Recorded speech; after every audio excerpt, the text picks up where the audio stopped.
तय गरिदिएको छ। धारा 275 ले जनमत संग्रह लगायतका विषयहरूलाई गरेका छ। त्यो दुईटा खुड्किलामा नै टेकेर हामी अगाडि जाने हो। र अहिलेको सङ्घीय ढाँचा, यो प्रादेशिक संरचना, स्थानीय सरकारहरूको सङ्ख्या, आकार, उनीहरूको ल्याकत, यो सबैका बारेमा पनि हामी त्यो संवैधानिक फ्रेमभन्दा बाहिर गएर गर्दैनौँ। यति कुरा यहाँहरूलाई मैले राख्न चाहेँ। आजका निर्णयहरूले धेरै आज छलफल गरिनुपर्ने एजेन्डासँग एउटा तादात्म्य राखेर आएका छन्। छुटपुट भएका कुराहरूलाई हामी सम्बोधन गर्ने नै छौँ। अलि मैले रिइन्फोर्स गर्नुपर्ने 4-5 वटा बुदाहरूमा अब यो वित्तीय सङ्घीयताकै फिस्कल फेडरलिजमकै मूल मर्म अनुसार हामी गरिराखेका छौँ त भन्ने कुराहरूमा म राजनीतिमा आउनुभन्दा अगाडि वा आएपछि संसदमा पनि र अहिले चाहिँ मन्त्रीकै रूपमा पनि यी कुराहरू हेर्दाखेरि जुन बाँडफाँडको कुराहरू छन् त्यसलाई अधिकारसँग मात्र होइन क्षमता सँगसँगै पनि लानुपर्छ भन्नेमा यहाँहरूको पनि मत आएको छ। त्यसलाई अब यो कुन पहिला गर्ने हो, क्षमता गरेपछि अनि बल्ल पैसा दिन थाल्ने हो कि दुईटा सँगसँगै गर्ने हो भन्ने कुरामा हामीले मिलेर नै अगाडि जानुपर्ने हुन्छ। केही सीमाहरू छन्। फेडरल यहाँहरूले देखिराख्नु भएको छ, रेभेन्यू कन्स्ट्रेन्ट छ। 1480 अर्ब यसपालि उठाउने भनेर लक्ष्य छ हाम्रो। तर त्यो टार्गेट मिट गर्नलाई सम्पूर्ण आन्तरिक र बाह्य प्रतिकूलताहरूले गर्दा एकदमै गाह्रो परिराखेको छ। गत सालको भन्दा सिलिङ घटेर आएको छ र माथिको चाप तपाईँहरूका ट्रान्सफर नहोस् भनेर साथीहरूले हामी आउनुभन्दा अगाडिदेखि नै यहाँहरूको चाहिँ सिलिङ यथावतै रहोस् भनेर पनि ध्यान दिनुभएको मैले पाएको छु। अब बाँकी 1 महिनामा हामीले यो रिसोर्स एन्भेलोपलाई कति एक्सप्यान्ड गर्न सक्छौँ त्यसमा हामी लागिरहेका छौँ। रेभेन्यूमा पनि हामी आइसकेपछि अलिकति अपटिक देखिन थालेको छ र अन्य बाह्य स्रोतहरू, आन्तरिक ऋणका सीमाहरूलाई पनि यत्रो तरलता भएको समयमा अलिक क्रिएटिभली युज गर्न सक्छौँ कि र मित्र राष्ट्रहरू, दात्री निकायहरूको सदाशयतालाई पनि उपयोग गर्दै हाम्रो फिस्कल स्पेसलाई अलिकति बढाउने प्रयासमा हामी छौँ र त्यो बढेको खण्डमा यहाँहरूप्रतिको एलोकेसन पनि अलिकति चाहिँ सकारात्मक ढङ्गले नै माथि जाने आशा मैले लिएको छु। यहीँबाट लोड गरेर पठाइदिने ती कुराहरूलाई हामीले अलिकति सम्बोधन गरौँला। अनुदान प्रणालीको कुराहरू यहाँ हामीले नोट गरेका छौँ होइन। अब अघि कर्णालीका मन्त्रीजीले पनि भनिहाल्नुभयो, यति डिपेन्डेन्ट छौँ हामी होइन, आन्तरिक स्रोत नहुँदाखेरि केन्द्रले जे दियो त्यसैमा। अब अफकोर्स फेडरल सिस्टममा अनइभन हुन्छ, एसिमेट्रिक हुन्छ। तपाईँ हिन्दुस्तानमा हेर्नुभयो भने महाराष्ट्र र गुजरातले सिङ्गो हिन्दुस्तान धान्दिया जस्तो देखिन्छ आँकडाहरूमा 40-50%। हाम्रोमा कर्णालीको कन्ट्रिब्युसन 4% जति छ जिडिपीमा। बागमतीको अब काठमाडौँ भ्याली चितवन भएको हुनाले झन्डै 40% छ होइन। तर यही विषमतालाई चिर्न नै संहिता आएको हो होइन, एसिमेट्रीलाई सम्बोधन। त्यसैले यो विशेष अनुदानहरूको मालिकमा अलिकति पुनर्मूल्याङ्कन पनि गरौँला। स्पेसल इकोनोमिक जोनहरू बनाउन सकिने विशेष क्षेत्रहरू संविधानमै लेखेको छ, त्यसको हामीले एक्सर्साइज गर्न सकेका छैनौँ। त्यतातिर हामी गरियो तर कार्यान्वयनमा आएन क्यारे होइन। त्यसरी फुकेर कार्यान्वयनमा नआउनुभन्दा चुपचापसित एकदम इमान्दारीपूर्वक त्योभन्दा माथिको थ्रेसहोल्डभन्दा मुनि सङ्घले नराख्ने गरेर हाम्रो जाने प्रयास हुन्छ। मैले बुझेअनुसार सायद पर्यटन मन्त्रालय लगायतको अलिकति समस्या भएको छ। उनीहरूको आयोजनाको स्वरूप र प्रकृति नै अलिक खुद्रे खालको भावनाले त्यो साना साना रकम गएको छ। हामी हजुर खेलकुदको पनि त्यसलाई क्लबिङ गरेर होइन हामीले चाहिँ प्रदेशबाट मात्रै गर्यो भने त एउटा ठुलो आकार पनि जान सक्छ। त्यसमा के रिफर्म गर्न सकिन्छ यसमा हामी सिन्सियर छौँ कि एउटा राम्रै थ्रेसहोल्ड अघिल्ला चर्चा गरिएको भन्दा माथि तोकेर नै त्योभन्दा मुनि चाहिँ सङ्घले नगर्दा नै राम्रो देखिन्छ र त्यो खालको रिटेल पोलिटिकल प्रेसर हामीले विथस्ट्यान्ड गर्नुपर्छ भन्ने मेरो व्यक्तिगत धारणा छ। रोयल्टीको बाँडफाँड इत्यादिमा कोही कुरा चाहिँ इलेक्टेड गभर्मेन्टलाई कन्स्ट्रेन गर्ने गरेर पनि जानु हुँदैन। तर संवैधानिक अङ्गहरूको प्रतिको सम्मान के जे कारणले संवैधानिक अङ्गहरूलाई होइन न्युट्रल प्रोफेसनल चाहिँ एउटा यो चुनावी चक्रलाई पनि ट्रान्सेन्ड गरेर उहाँहरूको पदावधि तोकिया हुन्छ कि होइन। भनेपछि ती कुराहरूलाई हामीले चाहिँ मनन गरेर अगाडि जानुपर्ने हुन्छ। पुँजीगत खर्चको दक्षता त्यो एकदमै टड्कारो छ। यो हामी कहाँ पनि लागु हुन्छ, तपाईँहरू कहाँ पनि लागु हुन्छ। 408 अर्बको सङ्घीय एलोकेसन थियो यसपालि पुँजीगत खर्चमा, हामीले अहिलेसम्म पनि 90 को हाराहारीमा पुगेका छौँ। यद्यपि हामी त्यसलाई बढाउन खोज्दैछौँ र त्यसको लागि हदैसम्म लचिलो। अब यो उदाहरण सायद प्रदेशलाई पनि हुन सक्छ, किनकि ठुलो खर्च गर्ने मन्त्रालयहरूलाई सजिलो बनाइदिने गरेर अहिले हामीले यहाँनिर सम्बन्धित रकमान्तरको अधिकार लगायत कुराहरूलाई अर्थले सबै छोडिदिएको छ। अब यहाँ अर्थमा फाइल फुकाइदिएर सम्बन्धित मन्त्रालयहरूलाई नै जिम्मेवार बनाउने गरेर अहिले भर्खरै त्यो गरेका छौँ। यद्यपि त्यो भनेको फेरि वित्तीय अनुशासनबाट बाहिर जान पाइएन, त्यसमा कमजोरी देखियो, त्यसमा चाहिँ अनुशासनहीनता देखियो भने त्यो अधिकार हामी खिच्ने गरेर नै अगाडि चाहिँ बढेका छौँ।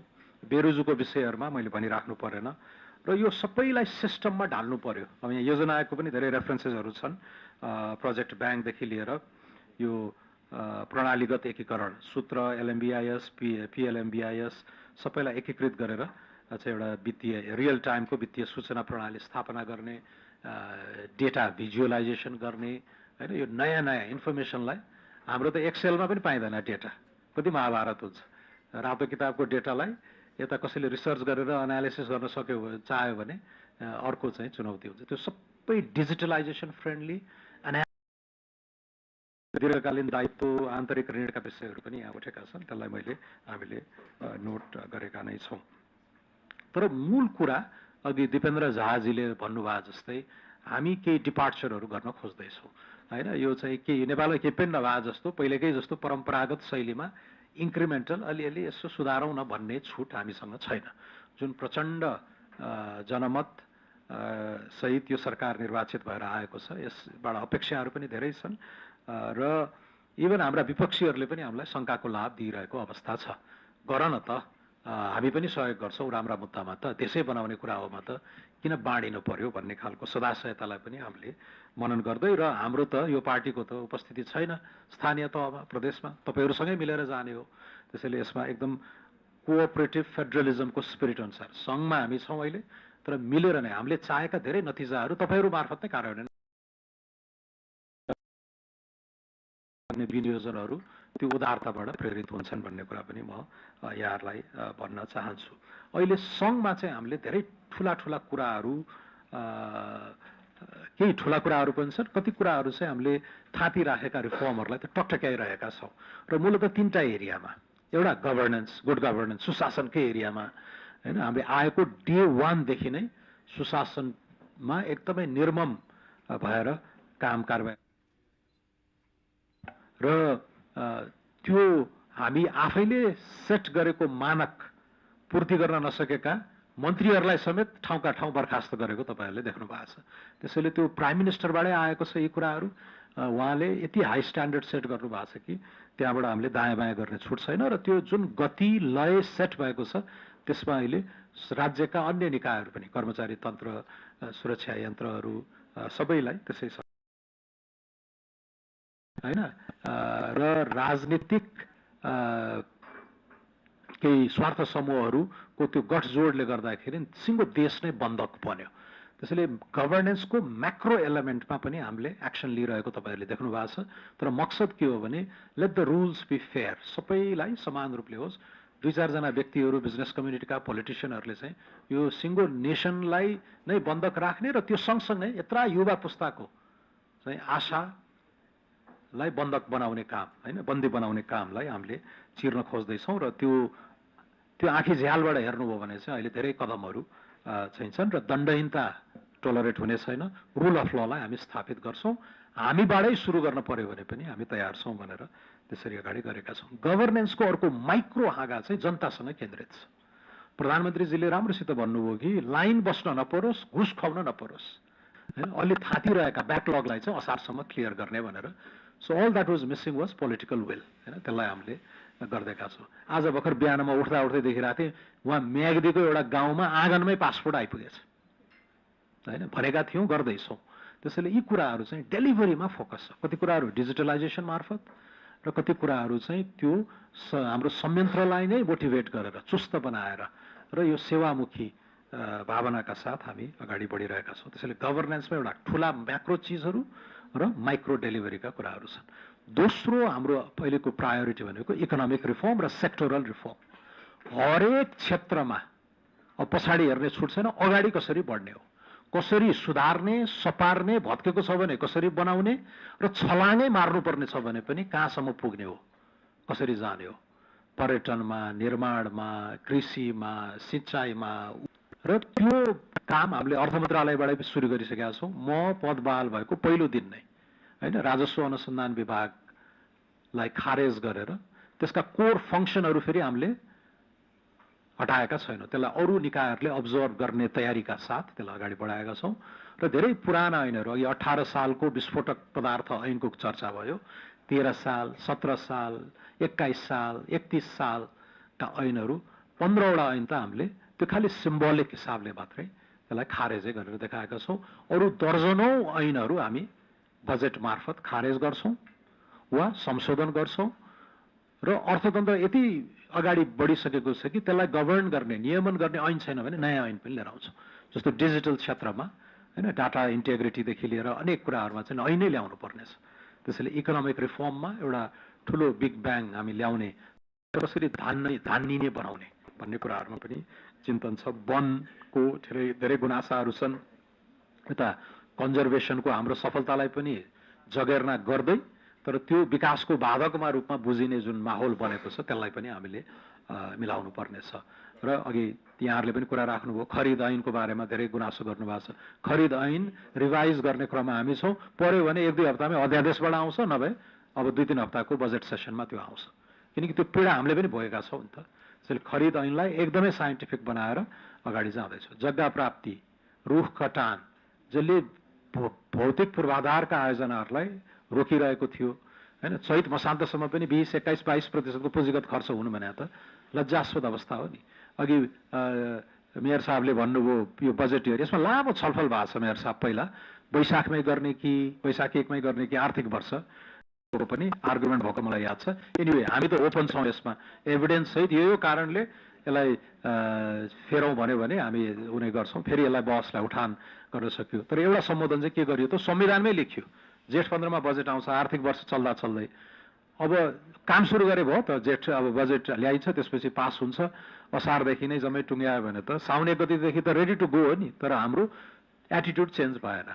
दसैँ कुर्ने, दसैँपछि बल्ल टेन्डर आह्वान गर्ने भनेपछि पहिलाको र पछिकोमा भएन। त्यसमा एउटा प्रब्लम चाहिँ यो पोलिटिकल फलोअपहरू नभएर पनि हो। यसपालिको हाम्रो चाहिँ जुन शासकीय प्रेफरेन्स छ त्यसमा चाहिँ त्यसले अलिकति चेन्ज गर्छ कि हेरौँ, 1 वर्ष हेरौँ, नभए चाहिँ यो स्ट्रक्चरलै हो भने हामी त्यसलाई सम्बोधन गरेर नै जानुपर्ने हुन्छ। त्यसैले इकोनोमिक र सेक्टोरल रिफर्महरूमा एभ्री सेक्टरमा रिफर्म अगाडि बढ्ने हो। र त्यसमा तपाईँहरूले पनि सुझावहरू दिनु होला, सल्लाह दिनु होला। त्यसमा वित्तीय संहिता पनि पर्यो। अब एकदमै रूपान्तरणकारी पूर्वाधारहरूमा हामीले ध्यान दिएका छौँ। अघि बुटवलबाट अब कोरालासम्मै पुग्ने हाइवेको कुरा गर्नुभयो, त्यसलाई पनि हामीले सोचिराखेका छौँ। अहिले एउटा क्वाड्राङ्गल अब जस्तो बनिराखेको छ। अब नागढुङ्गाबाट टनल शुभारम्भ हुँदैछ। तपाईँ 1.5-2 घन्टामा मुगलिन पुग्ने, मुगलिन टु पोखरा त हाम्रै तनहु भएर जान्छ, राम्रो बाटो बनेको छ, त्यहाँ 1.5 घन्टामा पुगिन्छ। काठमाडौँबाट पोखरा 3-3.5 घन्टामा पुग्यो भने होइन, दूरी छुट्याउने, लागत छुट्याउने त मेरो मन्त्र नै थियो चुनाव लड्दाखेरि। त्यता भयो। नारायणघाटदेखि मुगलिन बनिसक्यो, मुगलिनदेखि बुटवल अब बन्दैछ, यता काकडभिट्टादेखि पथलायासम्म आउँदैछ। अब वीरगन्जबाट पथलाया हेटौँडा हुँदै नारायणघाट जोड्यौँ र बाँकी रह्यो त्यो एउटा खण्ड। लुम्बिनीबाट बुटवल पनि बनिसकेको छ। बुटवलदेखि पोखरा लगौँ, त्यसमा पनि अध्ययन भइसकेको छ। तर कुन स्रोतबाट गर्ने भन्ने कुराहरू छन्। यस्ता खण्डहरू चाहिँ जस्तो अतरियाबाट कञ्चनपुरतिर भयो, कोहलपुर टु सुर्खेत भयो।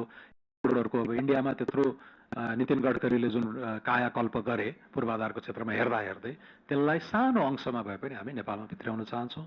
त्यसको लागि पुँजी आकर्षित गर्नु पर्यो, निजी पुँजी, र त्यसको लागि इनेबलिङ इन्भाइरोमेन्ट बनाउनको लागि लेजिस्लेसन पनि चाहियो। धेरै कोषहरू, एनआरएनको कोष, एनर्जी बन्डहरू, प्रोजेक्ट स्पेसिफिक बन्डहरू इस्यु गर्ने, वैकल्पिक वित्तको लागि भर्खर विधेयक हामीले दर्ता गरेका छौँ गत हप्ता, त्यो पनि पारित हुन्छ। डायस्पोरा बन्डहरूका कुराहरू छन् होइन। यता हाम्रै छरेर बसेका पुँजीहरू निफ्राको भयो, एचआइडिसिएल भयो, त्यसलाई एकत्रित गर्ने र कसरी हुन्छ रिसोर्स निकालेर अब ठुल्ठुला खालि सडकमा मात्र होइन, अब ऊर्जामा पनि त्यस्तै लगानी गर्नुपर्नेछ। मित्र राष्ट्रहरू, दात्री निकायहरूले पनि दिने चाहिँ कन्सेसनल लोनहरूलाई पनि त्यहाँ सदुपयोग गर्ने, कुनलाई ऊर्जामा उपयुक्त हुन्छ कि सडकमा उपयुक्त हुन्छ कि, यी सबै कुराहरूको चाहिँ अब बजेटले एउटा सरकारको त्यो 3-4 खर्बको पुँजीगत खर्चले धेरै रूपान्तरण नहुने भएपछि अब बजेटभन्दा बाहिरका कोषहरू पनि परिचालन गरेर हैन पब्लिक प्राइभेट पार्टनरसिप पनि हुन्छ वा विशुद्ध प्राइभेट क्यापिटलको भरमा चाहिँ हामी माथि जानुपर्छ भन्ने सोचका साथ अगाडि बढेका छौँ। त्यसैले तर सबैको अनिवार्य शर्त गभर्नेन्स, जिरो टलरेन्स करप्सनमा, मिसम्यानेजमेन्टमा, दोस्रो इकोनोमिक रिफर्मरले इनेबल गरिदिनु पर्यो। गर्न त मन छ, ऐनले छेक्छ भन्छौँ नि हामी, अब ऐन चेन्ज गर्ने अब 2 दिन 3 दिन 2 हप्तामा पनि चेन्ज गर्न सकिन्छ र त्यो स्पिडमा हाम्रो काम भइराखेको छ। र तेस्रो पूर्वाधार भएपछि यो तीनटालाई सँगै ल्याएपछि हामीले चाहेको जस्तो नतिजा हुन्छ जस्तो मलाई लाग्छ। राज्यको ढुकुटी बढ्यो भने तपाईँहरूलाई दिने अनुदानका रकमहरू पनि बढ्नेछन् र प्रदेशहरू पनि आफै समृद्ध हुनुहुन्छ र यही स्पिरिटमा तपाईँहरूले पनि त्यो लय मिलाइदिनु भयो भने त कम्प्लिमेन्ट